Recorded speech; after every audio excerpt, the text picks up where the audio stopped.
Last up in the global trends track, we have a panel for you about our mergers and acquisitions, the new markers of success. And so to lead this panel is Luke Alvarez from Hiro Capital as the moderator, and I will let him go ahead and introduce the rest of the panelists. Great to be hosting this exciting panel. I hope I'll become visible in a moment. The video will start. There we go. Okay. And great to be hosting this panel today with this auspicious and distinguished group of colleagues. We're talking, I'll introduce my colleagues and myself and let them introduce themselves in a second. The topic of this session is global M&A in the games industry, and more broadly, the investment climate and trends. And obviously, as an industry, we are privileged to be pretty much the most exciting industry of 2021 and of the new economy. We closed out 2020 as a pretty much $200 billion sector. If you add mobile and PC console and AR, VR and tech components all together, probably much bigger if you include in-game advertising and some of the esports trends. So we're the biggest single media sector. We're growing at 20% plus a year. We're completely global with 3 billion players, and 2020 and 2021, when much of the global economy has been stalled or frozen, was an unprecedented phase of M&A intensity and massive investment. And we've seen big M&A deals like Microsoft and Bethesda. We've seen massive IPOs like Roblox.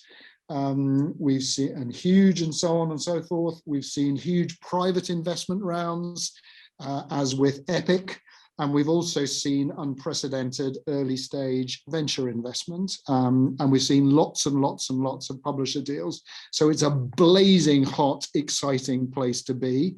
Around the table, you've got a group of specialists representing all the different stakeholders, really.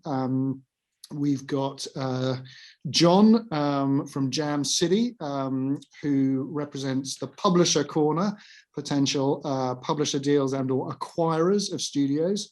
We got Dieter, whose studio has just been acquired, so he can give you perspective from that point of view. We've got Eitan and Nuno and myself, who are all venture investors, investing in early to growth stage video game studios, and in some cases tech. We're all coming from slightly different geographies. The West Coast, Israel and Europe, London, but all with a global remit. And then we've got Marvin, who's a little bit of all of those things, sort of venture, sort of holding company, sort of publisher. So we hope to have a useful session today. We'll discuss a lot of the different pros and cons of different funding routes, what it's like being acquired, what it's like being an acquirer, what venture investors and others look for. My background is as a tech entrepreneur and a games entrepreneur. I started a small mobile casual game studio in 2001. That we ended up listing on London's AIM market. We then took it private. We had venture and private equity investing, and eventually we relisted as a social casino and games technology company on NASDAQ in 2016 via a SPAC. So I've made pretty much every mistake it is possible in building a games company. And I'm now a venture investor at Hiro Capital. My business partner is Ian Livingston, who's the founder of Games Workshop and IDOS, and more recently was a board director at Tonic Games, whom Epic just acquired, Playdemic, and is the chairman of Sumo PLC, a big London-listed games publisher. So we focus on investing at A and B stages, so 1 to 10 million tickets in early stage game studios. John, why don't you introduce yourself? Yeah, hi everybody. Excuse me. I'm John Peterson, Vice President of M&A at Jam City. Jam City is based in Culver City, California, Los Angeles, essentially. We have 9 studios across the world, if you will, and we are 750 plus employees. We're very aggressive on M&A. We love looking for amazing opportunities. We've done a number of them throughout the years, and excited to be here. Thank you. That's great. And Nuno, a venture investor in the same bit of geography as John. So Nuno Goncalves, Pedro. I've been in tech now for 25 years, computer engineer by background, product manager, then growth operator around strategy, corporate development, business development. I've done more M&A deals than I can probably recall. And then the last side, going full buy side with venture capital, managing partner and founder of Strive Capital, very much focused on consumer and consumer-like investments, companies like DraftKings, Robinhood, and others. My first ever investment was in a company called Symphony that IPO'd in the smaller side of the Tokyo Stock Exchange, the mother stock exchange, as Enish. I'm a gamer myself, and I'm based in the Bay Area. We're about to launch our third fund, which effectively will also lead to a new firm and new partnerships. So we're very excited about that. And the name of the new firm I can't announce yet, but it will be a very gaming-like name, so it will be a really cool name. Excellent. Looking forward to hearing that. Dieter. Yeah, hi, I'm Dieter. Been in the games industry 15 to 20 years, depending on you count my Quake career before that. So I've built up a publishing / development hybrid over the last 12 years on private level with private liability and local bank funds. And we've recently been acquired by the Thunderful Group, which is Scandinavia-based, Swedish-based. And they basically did a 100% takeover. And I'm now in the new role being the CEO of Headup on one side, but also head of publishing for the whole Thunderful Group. And it's a super exciting time because Thunderful just did their IPO in December. So things are moving pretty fast right now. So you can imagine it was a pretty fast acquisition happening. But their CEO is a good friend of mine, and it was a love marriage in the end.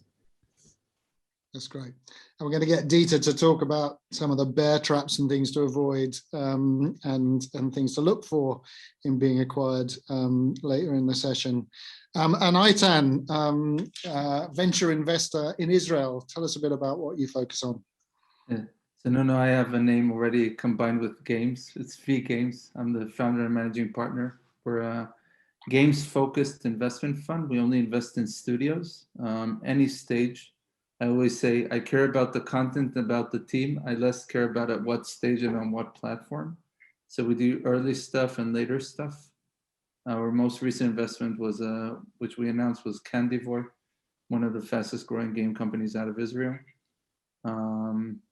My background, father of 4. That's probably the most important, the most important part. But I was at Google for many years. I led Google's game team based out of Tel Aviv, and also was part of the product team that built universal app campaigns, angel investor, and then decided to formalize it into a fund just so I can write larger checks. So yeah, pretty happy, and thanks for the opportunity. Great. And Marvin, California, sitting in Kiev. Yeah, I guess I'm the mongrel of the group, and so I represent GameGroove. So GameGroove is a family office / holding company. So we have several studios, and we invest off the balance sheet. But I sit on both sides of the table, so I do help them with corp dev and corporate strategy and marketing, other things like that, because of my background. So a 21-year vet in San Francisco in tech, and so my previous background, did startups for a couple of years. Was the tech executive at Yahoo for about a decade, leading a lot of their global expansion. And most recently was a partner at 500 Startups. So I ran the San Francisco office and the core accelerator program and Fund 3, Fund 4. So I left them end of 2019, and was, this opportunity came about. So I spent some time here between San Francisco and Kiev, among other places. So yeah, that's my background. So Marvin, I mean, since we're with you, why don't we stay with you for a bit, and I mean, talk about, you're at 2 very different ends of the globe, but both with very high tech skills and so on, very different investment ecosystems. Talk a bit about what you see from the kind of studio ecosystem, and what creators are looking for, what it's like being a small studio. I think many of our audience will be early stage studios wondering what kind of routes to take. Yeah, I mean, what's interesting is that, you know, if for anyone who's actually spending time in like the Central Eastern European region, there's actually quite a lot of like activity in the gaming studio, you know, sort of like, because there's a lot of gamers out here, right? No surprise. And there's a lot of very, very proficient technical talent. The issue out here, just like whether it's SaaS or whether it's gaming, there's just not a lot of investors, unlike, say, for example, in the US, right? Southern California or Northern California. There's actually quite a lot, I would say, there's a lot more investors and a lot more, the ecosystem is just richer. So for example, like when I talk to like gaming studios and things here in this region, one huge issue is actually like understanding of like there's good gaming understanding and products, whatnot, but there's actually not really good, this is just my opinion, there's not really great understanding of like distribution, like marketing, whatnot, where that's not the issue in the US, right? Like that, you know, I actually think the US is a little bit more balanced, where you have a lot of very, very good, you know, people really understand the gaming industry, but people who also really, really understand distribution, right? The marketing aspect. And that's actually a huge gap. And that's one of the reasons why you have a lot of small studios here, because they actually cannot grow. Yeah. As a general observation. No, I mean, I think I'd second that. And I think we think one of the founding missions at Hiro Capital is trying to find great creative teams that maybe don't understand those pieces, someone who's made a great gameplay loop, but kind of wrapping skills as well as money around them that can help them scale. So John, I mean, you're coming at it from the publisher and acquirer perspective. Talk a little bit about what you look for in a studio, and also about the current climate, where obviously valuations are getting pretty go-go, certainly in your part of the world, and there's probably more competition for assets than there was. Yeah, we're super excited about a number of opportunities out there. I mean, we're looking at probably realistically 30 right now, 10 on a pretty short list. But yeah, we look for opportunities where kind of adds to what we've created. I mean, we know casual pretty darn well. So if it's a studio such as Yugen Games Bingo Pop that we acquired a couple of years back out of Toronto, that's something that we couldn't do ourselves. But you know, with our 30 million MAU, that cross promote into a vertical that we'd never had before, that's pretty exciting for us. And we have we've built a platform over the years where it's essentially plug and play, UA marketing, AI, BI. We're super excited about, offering that, to our partners that we find that don't have the expertise that we can kind of give them. So we'll give them tools that they can access that should accelerate their growth quite nicely. So yeah, and so we'll either look at studios, generally studios that can do things that we can't do, and have something very exciting, and we can immediately plug them in and accelerate them very well.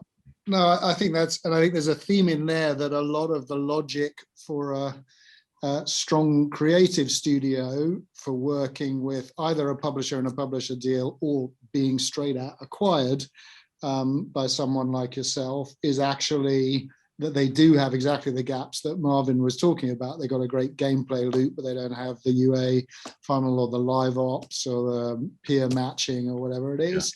Yeah. And it takes time and money to build that.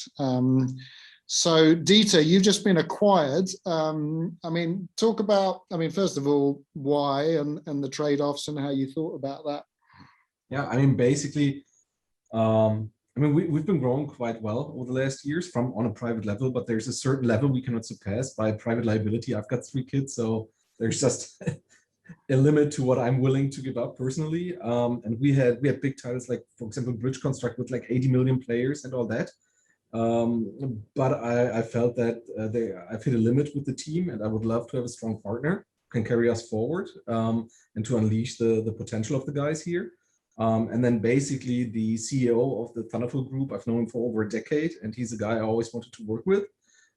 So they were building up heavy on development, but their publishing side was kind of lacking. And as we've been publishing over 150 games over the last 10 years, it was kind of a perfect fit from our both perspective. So basically we started talking about that and we came to a scenario. And then they gave us an offer, which was quite all right from my perspective for a smaller company. And now I'm building up the publishing for the whole group, which is super exciting for me. So, I mean, driving 10 more years of a smaller indie company versus building up something sustainable on a larger scale with like a 3-digit million valuation on the market and so forth it's going to be a good time, good ride. Looking forward to it. So, yep. And Dieter, it's good to see, because sometimes we have a couple of examples in our ecosystem of creators that sold out, and then 6 months later, their game was the biggest game of the year, and they left, tens or hundreds of millions on the table in terms of how they felt about it afterwards. But there's the other side of that, which is bootstrapping your own small publisher is extraordinarily painful and exhausting and anxious making, and getting a good result and then a real scale multiplier going forward is a huge win. Eitan, I mean, you focus on studios, and you talked about investing from kind of very early stage to growth stage. I mean, when you're looking at an early stage studio and he's exactly lacking that kind of scale back end and live ops and all that infrastructure, how do you think about that as a venture investor? And we struggle with that a lot, for the same reason. How do you think about that? We should share notes. Yeah. So it depends really at what stage the company is, right? So if it's really a pre-seed that, they only have a concept in mind, but they don't even have a title, we can look at initial metrics, which always something that we would love to see, right? Initial metrics gives you an indication, but we'll actually analyze two things. One, always the team. And when I say the team, just to double click on that, I think the fact that folks worked in these large companies is creditable, and we respect that. But for me, the most important thing is that they at least launch one game to the world. Doesn't even matter if they failed or succeeded with that title, but I think the process of taking something from scratch to something has a lot. And the second, we do a lot of analysis on the category. So to understand the potential, how much daily revenue we think they can drive after several years, etc. So it's the diversity of the team, their backgrounds, and of course, that we believe that the game that they're building in the category that they're building still, one, has room for new games, and two, there's potential to become a big title. The second thing I'd say, if it's more mature, we really only care for retention.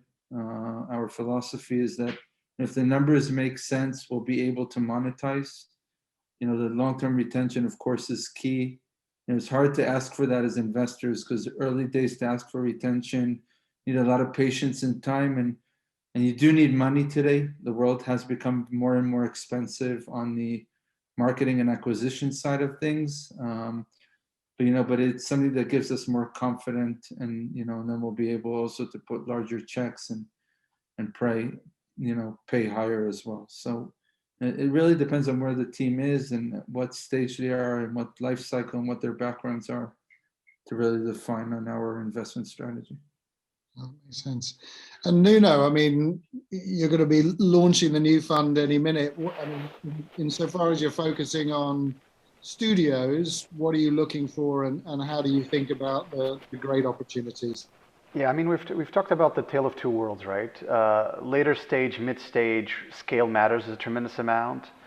I would say the craft of how you tweak your retention engagement. In some ways in gaming, growth hacking is important, but the retention engagement hacking piece, as I would call it, is even more vital.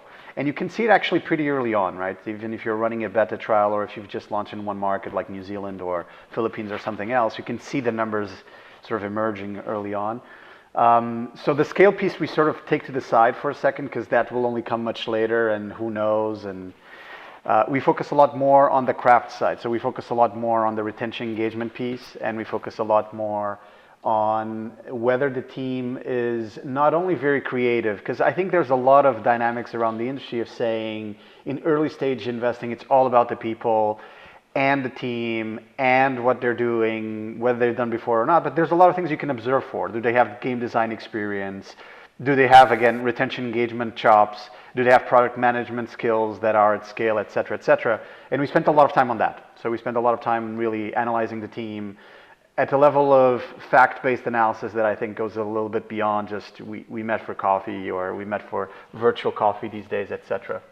The second piece is in early stage investing. Historically, there's been a little bit of what I would call dissing of market analysis and market scanning. Obviously everyone does competitive analysis and everyone looks at the market, et cetera. But it's almost like, oh, no, the market doesn't matter as much. Well, the market matters a tremendous amount, right? And right now we're in the middle of what I would call a perfect storm, which has sort of raised all boats to the top. But COVID, the post-COVID thing, we don't really know. We don't really know which habits will stick or not. I mean, PC gaming was sort of meh before COVID. Now PC gaming is hot again, right? And we've seen a lot of these dynamics, right? Advertising at the beginning of COVID went down and then it came back up, right? eCPMs went back up again. So in some ways, I think one of the difficult or most difficult tasks that we have as investors, and I think it's true of M&A and deal makers as well, is this here to stay? And how do we take away the fact that there is a COVID effect in the current numbers? And everyone's being pushed to the top, right? So in some ways, how do we de-risk certain investments and make sure that these things will withstand the test of time going forward? So again, we spend a lot of time with a very fact-based analysis of teams, but we also spend a lot of time doing market analysis, looking at specific sub areas of gaming, like, not just broadly casual and mid-core, but within mid-core, where does this fit? Is there space? Is this sort of a red ocean space? Is this a blue ocean space? Where does it fit? So we do actually do quite a lot of market analysis as well. That's great. That's great. And I think a big question for creators and studios is, well, who of these different types of people on this call should I be talking to? I should probably talk to Dieter because he's got relevant experience and he can tell me some things to do and things to avoid. But should I be talking to an acquirer like John or a publisher? Should I be talking to a kind of emerging consolidator, like what Marvin's maybe building? Should I be talking to these venture guys, at their different stages and geographies and so on? So, Eitan, do you want to, when do you think it's right for a studio to be talking to venture, and when do you think it's right to be talking to a publisher? Actually, I think it's a great question, and I don't know if there's a right or wrong answer here, right? I think a lot has to do with the ambition of the founders and where they're looking in terms of taking their company, and if they want to self-publish, if they want to have those capabilities in-house, if they're able to raise enough funding or get enough debt to do so. I think it really, defines. If you look on more of the casual space, I think like at least not the hyper casual, but the more casual to mid-core, we see more and more independent studios that start, it's easier, maybe faster to test, and then to see, where the game is going in terms of opportunity. And if you're hitting the right ROI numbers, then you can probably approach VCs or alternative funding, and grow. If the title itself needs much more capital to build, and that's, I think, also in specific regions in the world, I think publishers are more common. And if we take the indie landscape, then publisher is super common, and it's really, I think, less relevant for VCs. So it's the outcome, and the multipliers we're going to be looking for, maybe a conflict with the studio. So I really think that, when we get endless amount of opportunities, and not all of them are suitable, but not because they're not funding. It's because I don't think the outcome will be aligned, and it's still, you can build a very valid business without building a, unicorn next game publisher. So I think it really has to do with the founder's sentiment and the team capabilities, and really, really what category you're building in a game. And that's also an important factor to put into that equation. I would wholly agree with those things, and I do think there's a stage thing that often the publisher partnerships, not the M&A piece, makes quite a lot of sense earlier in the cycle. And then if things are going well and you have the ambition and the type of game and team that can scale to something huge, then it makes sense to talk to venture. And venture's only really going to be interested in talking to you if it's something that can go very big. But obviously, the geographies, particular publisher relationships also really matter in particular Asia and so on. Yeah. So look, I just wanted to add, I think this is an industry where you should be talking to everyone all the time. It's one of the few industries where that's actually holds true, right? I invest, for example, a lot on bottom-up software as a service. You don't need to be talking to everyone all the time. And there is a time for you to talk to venture capital versus talking to, angels versus talking to potential partners and direct channels, etc. This is an industry where you have gaming founders that do angel checks to new independent studios quite often. It's almost like a check of validation, so it happens a lot. You have discussions very early on with corporate development teams, sometimes because of what you're saying, because there is publisher relationships that emanate from that as well. Talking to venture, I think you should do in any case, maybe not very, very soon, when you're just bootstrapped and you're just coming up with a concept and doing your private betas. Maybe it doesn't make sense to be talking to venture, but as soon as sort of you're ready to go to market, it makes sense also to talk to. So I think it's actually an industry where talking to several different sources of funding normally doesn't hurt tremendously. And doing it early on actually doesn't hurt tremendously either. I do think capital has become pretty much king in gaming. It is a mainstream industry. We always forget about that. We always think we're special because we're gamers and we're in this space, but it's now so massive that you do need the capital to scale. And so getting funded matters, I would say, sooner rather than later versus like 5 years back or something like that. That makes a lot of sense. Dieter, capital is king. Yep. I expect I might hear from you, content is king, but how do you feel about? No, I mean, there's a reason for our acquisition because capital is king. Yeah. I mean, that's so much you can do from your own private level. For me, it's weird because I'm sitting between all these chairs. I've been looking at publisher pitches all the time because all the studios came to us. I was very active on the indie scene. And now I'm being part of a bigger group. I'm looking also along the lines into acquiring studios. So it's super interesting. I think the first tip I would give any smaller startup is basically first check if it's a seller's or buyer's market right now. And right now it's definitely a seller's market, so it's a good time. And also decide on where you want to end up. I mean, some people are super happy driving indie business. It's just a matter of where your vision is, because our vision was always, okay, stay small, stay totally independent, but that changes over time. And I fully agree with Nuno, talk to everybody. It's a small industry. I mean, if we take the whole industry in Germany, it's maybe 13,000 people, which is, I think, less than the smallest delivery service for car manufacturing. So everybody knows everybody. And on a global scale, it's not that much different. And what I found out by our industry is about 99% are nice people who will help you, independent from which level you're on, even if you're just starting up. Like people like Ed Fries will still give you their advice and be happy to do so. So it's a very friendly environment to gain knowledge. And I think that's the most important thing for startups as well, just to network. I think Ed Fries must be one of the best connected people in the industry, because yeah, also one of the nicest. Absolutely, he's a rock star. Yeah, Marvin. I mean, you're straddling all these positions. I mean, I'll be honest, like I'm relatively new to gaming, right? I actually come from more of like the media and sort of like the SaaS background. So I've only been I've been looking at the space for the last like 3 years and really came into it only last year. But what that is an observation. The thing that's actually super unique, and I completely agree with sort of all the comments that have been made in general, is like, it's a very nice industry. If you're a gamer, gamers want to talk to other gamers in general, and they want to be helpful to other gamers. And one thing I should add, just as unique about the gaming industry as an observation. So for example, like, when you see these big changes, say from like, say mainframes to microcomputers to, like to PC to mobile phones, there's actually the incumbents get crushed by the new players, right? There's always new players arising. This actually doesn't happen in gaming, right? If you think about the arcade game, it's pretty much the same, continue to grow. PC gaming has continued to grow, new winners, right? Mobile phone game, sort of players on the mobile game, the console, all those areas, they don't cannibalize each other in general, right? They actually cannibalize other industries. And so it is really one of the very few industries where it's sort of like, it's not a winner take all. And so that's one of the reasons I think everyone's just so open to sort of helping each other and talking to each other. And that's why you should talk to everybody, right? And I sit one side, I talk to investors because I'm looking to spin out some of my studios and raise money for some of my studios.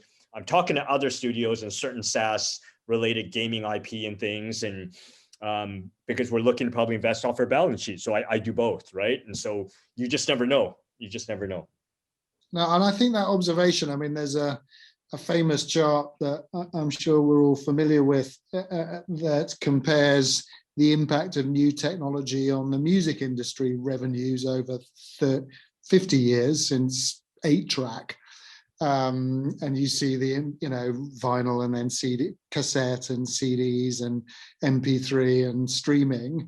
And basically you get a peak around CD and then everything craters for a long time, and all the new tech and the internet destroys revenues, and they're just beginning to pick up with streaming again, but from a much lower base. Whereas obviously you do the same chart for games and you go arcades and console, exactly as you were saying. And now VR and AR on top of mobile and so on, and it's just an ever upward trend. So that probably does allow people to be generally friendlier, because we're not all trying to eat each other's lunch. Games and are it's even more severe than that, Luke, right? Sorry to interrupt you, but it's more severe than that, because for some reason gaming companies seem to come up with innovations that have very little to do with gaming either. App Annie, which I'm an investor, came out of a gaming company. Slack came out of a gaming company. Discord came out of a gaming company. So it's like it's interesting because it's actually a truly innovative industry. I was like, oh, but you guys only do games, right? It's like, not really. We're changing a bunch of other stuff as well along the way. No, absolutely. I mean, NVIDIA started as gaming graphics chips, and that's the biggest machine learning tech company in the world. So John, I mean, what are you looking for? What if somebody comes to you, what's the perfect story? What are you out there? You may find some emails into your inbox after this. Well, Eitan, congratulations on Candivore. That's a fantastic opportunity right there. We're excited. We're still excited about that. I mean, that's amazing. What they've done in such a short period of time with matchmakers is great. So yeah, we're looking for companies that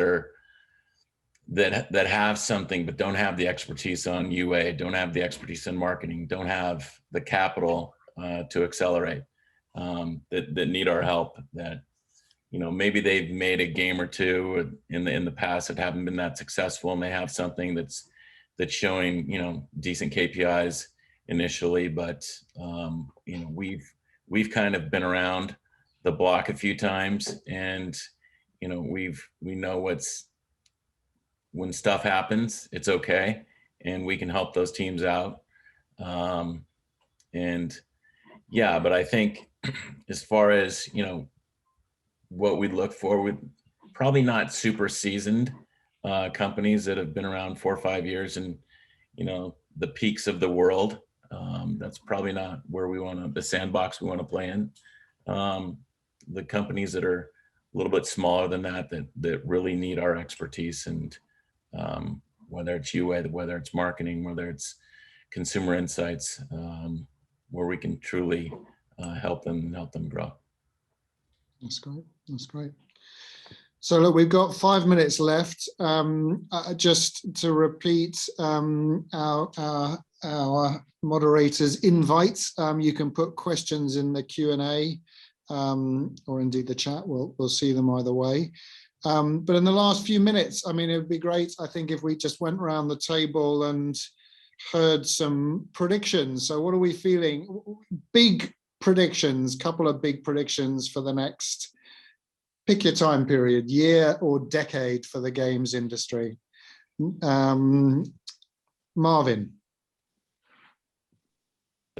That's a tough question. I think you're going to see an acceleration of M&A in general. The big get bigger, partly due to several reasons of just sort of like I think a lot of studios need to be more sort of building out their portfolios for either sort of to position themselves for cross sort of like platform, or to sort of like I just think you're going to see some consolidation, right? Like I'll give you an example, like Line Studio, part of like App Loving, they just went public. They're sitting on a lot of money.